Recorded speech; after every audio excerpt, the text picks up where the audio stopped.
Yongning. On November 8, 2017, Yongning arrived at the Huayuanhua Center in Changsha, China. The 62-story building stood 721 feet tall in the capital of Hunan province. Wu was 26 years old. He was about to attempt his most dangerous stunt yet. Wu had worked as a movie stuntman and martial arts practitioner before discovering rooftoping.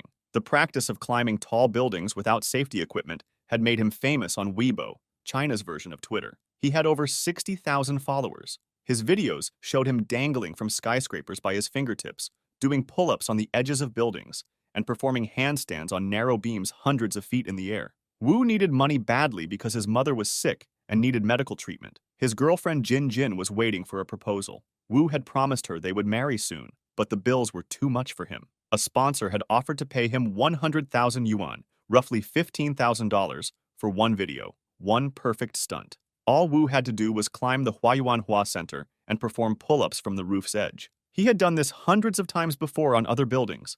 This time would be no different. Wu gripped the edge of the building and lowered himself over the side. His fingers wrapped around the ledge and began his pull-ups. At one point, Wu tried to pull himself back onto the roof, but he couldn't. That was when he knew something was wrong. His muscles were not responding. Fatigue had set in faster than expected. He hung there, clinging to the edge. 15 seconds passed. His fingers began to slip as he could not get a better grip. Wu's arms shook from the strain, and he fell to his death. The camera captured him dropping out of frame. He descended 45 feet before landing on a terrace below. A window washer discovered his body the next morning.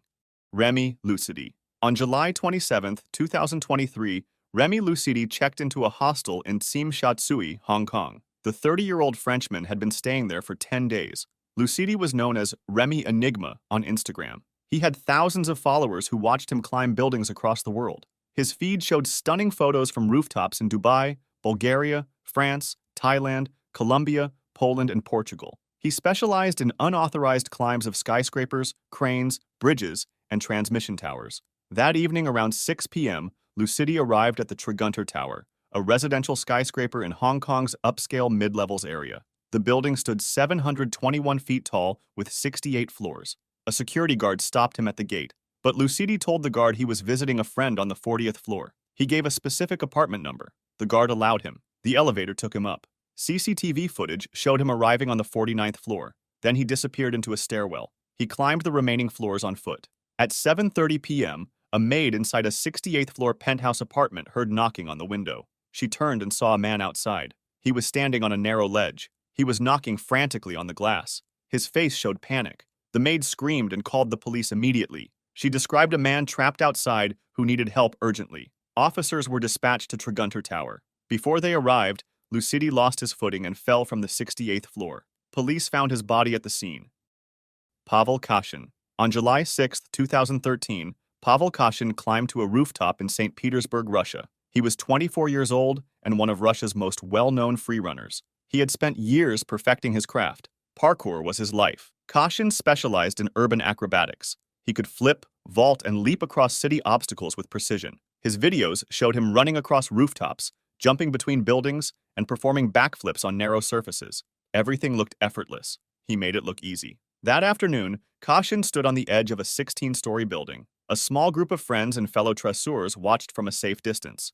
They had seen him do this move before. It was one of his signature stunts, a standing backflip on the roof's edge. The technique required perfect balance and timing. Plant both feet, spring backward, rotate in the air, land solidly on the same spot. Any miscalculation meant disaster. Kashin positioned himself carefully. His toes were inches from the edge. He could see the drop behind him, 16 stories straight down. He had practiced this move hundreds of times on ground level. He had done it on rooftops before. He knew he could do it again. He bent his knees and sprung backward. His body rotated through the air. The backflip was clean, but when he came down, his footing was off by inches. One foot landed on the edge. The other foot landed on nothing. His balance shifted. He tried to restore balance, but his arms windmilled. For a split second, it looked like he might recover, but he fell backward, nearly 200 feet off the building. Witnesses watched in horror as Kashin dropped 16 stories without any way to stop himself. He died on impact. Yuri Eliseev. On November 8, 2016, Yuri Eliseev's life took an unexpected turn at his apartment in Moscow, Russia. He was 20 years old and a chess grandmaster. He had won the World Under-16 Chess Championship in 2012. His entire young life was defined by chess. But Eliseev developed a new hobby, parkour. He enjoyed the physical challenge after spending so much time sitting at chessboards. That evening, Eliseev stood on his apartment balcony on the 12th floor. His girlfriend was inside the apartment. They had been together for a while. She knew about his parkour interest. She had seen him practice moves before, but he was not an experienced tresseur. He was still learning. Eliseev decided to attempt a parkour move on the balcony railing. He stepped up onto the railing and tried to execute the move. Suddenly, he lost his balance. His foot slipped and he fell from the balcony. His girlfriend heard the commotion. She rushed outside, but Yuri was gone. She looked over the edge and saw him far below. She called emergency services immediately. By the time paramedics arrived, there was nothing they could do. Yuri Eliseev was pronounced dead at the scene. AF. In March 2019, a 17-year-old Russian teenager arrived in Ankara, Turkey. He was visiting from Russia. His name was reported only as AF in Turkish media. He was interested in parkour and urban exploration. Ankara's skyline offered plenty of buildings to explore, high-rises, rooftops, places where a young tresseur could test his skills away from home. AF had done parkour in Russia. He felt confident in his abilities. That day, AF climbed to the roof of a 7-story building. Another rooftop sat nearby. The gap between buildings was not enormous, maybe 8 to 10 feet. For an experienced tresseur, this was a routine jump. Run, leap, land, roll. Simple. AF stood on the edge of the first building. He looked across the gap. The other rooftop was at roughly the same height, maybe slightly lower. The distance looked manageable. He backed up to get a running start. He took several deep breaths. Then he sprinted toward the edge. He was flying across the gap between buildings, but he did not make it. His trajectory fell short. Instead of landing on the other rooftop, he dropped into the gap between the buildings. He fell 7 stories down into the narrow space. People on the street heard the impact and called emergency services. Paramedics arrived and found AF in the alley between buildings, but he was already dead.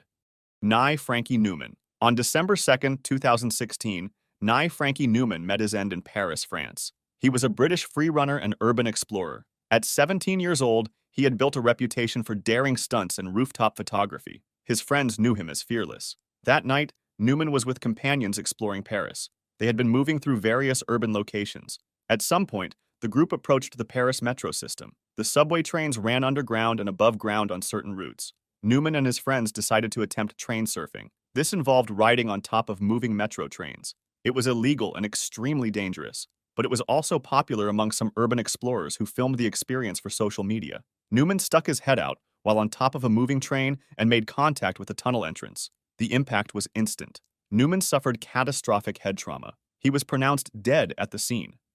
St. Petersburg Woman. In 2012, a 24-year-old woman in St. Petersburg, Russia decided to try parkour for the first time. She had friends who were experienced tresseurs. They practiced regularly on the city's rooftops. She wanted to join them. They met on the rooftop of a building in the city. The exact location was not publicly disclosed.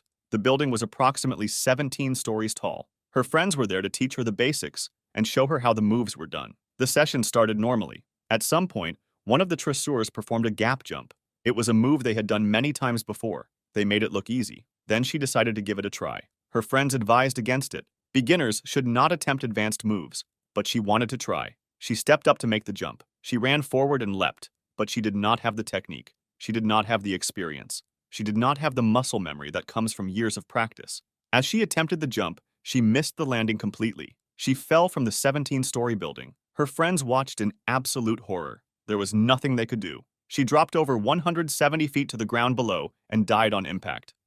David Harrison. On July 29, 2018, David Harrison was in downtown West Palm Beach, Florida with friends. He was 24 years old and passionate about parkour. He had practiced for years and considered himself experienced. That night, the group was exploring the city's urban landscape. They found a building that offered interesting opportunities: walls to climb, ledges to balance on, obstacles to vault. It was the kind of location parkour enthusiasts looked for. On August 1st, Harrison attempted a move with his friends near the building. During the attempt, he made contact with electrical equipment. High-voltage electricity surged through his body. The shock was instant and powerful. He collapsed immediately. Emergency services arrived and transported Harrison to a local hospital. His injuries were severe: head trauma, internal damage, broken bones. For weeks, Harrison remained hospitalized. Despite medical intervention, Harrison's condition did not improve. On August 22, 2018, at 4:30 a.m., he died from his injuries. Johnny Turner. On September 13, 2019, Johnny Turner, a 28-year-old, was in central London near Waterloo Station. He was a well-known figure in London's urban exploration community. Turner did not just practice parkour. He also explored abandoned buildings, construction sites, and places most people never saw. He called himself an urban explorer. That day, Turner climbed scaffolding on a building under construction. The scaffolding rose 8 stories high. For an experienced climber like Turner, this was routine. He had scaled far more dangerous structures. The scaffolding provided good hand and footholds.